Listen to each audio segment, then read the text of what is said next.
क्या आपने कभी सोचा है कि भारत में हर साल एक तय समय पर इतनी ज्यादा बारिश क्यों होने लगती है? क्यों जून आते ही गर्मी से राहत मिलती है और चारों तरफ हरियाली छा जाती है? इसी मौसम को हम मानसून कहते हैं और इसके पीछे छुपा है गहरा भूगोल और विज्ञान। सबसे पहले समझते हैं कि मानसून आखिर होता क्या है। मानसून कोई साधारण बारिश नहीं, बल्कि हवाओं की दिशा में मौसमी बदलाव है।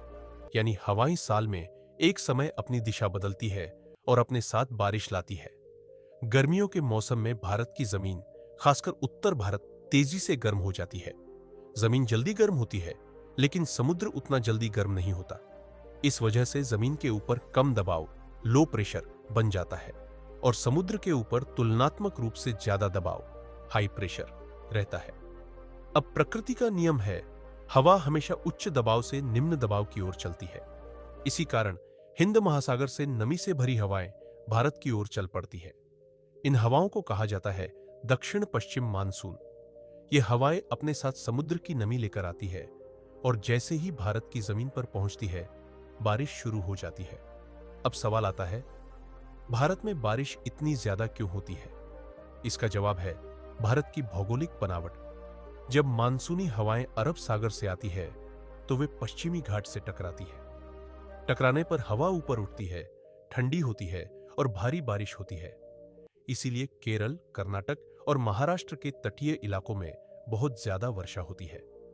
वहीं दूसरी ओर बंगाल की खाड़ी से आने वाली हवाएं उत्तर पूर्व भारत और हिमालय से टकराती है, जिससे असम, मेघालय और बंगाल में मूसलाधार बारिश होती है।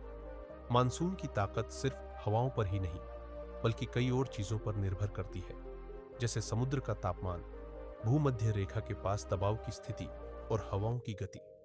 इसीलिए कभी कभी मानसून समय से पहले आ जाता है, कभी देर से आता है और कभी कमजोर पड़ जाता है। जब मानसून कमजोर होता है तो सूखा पड़ता है और जब बहुत ज्यादा मजबूत होता है तो बाढ़ आती है। भारत के लिए मानसून सिर्फ मौसम नहीं, बल्कि जीवन रेखा है। किसानों की फसल, पीने का पानी, नदियां, बांध और बिजली उत्पादन, सब कुछ मानसून पर निर्भर करता है। यही कारण है कि भारत में मानसून को इतना महत्वपूर्ण माना जाता है और इसकी भविष्यवाणी पूरे देश की अर्थव्यवस्था को प्रभावित करती है।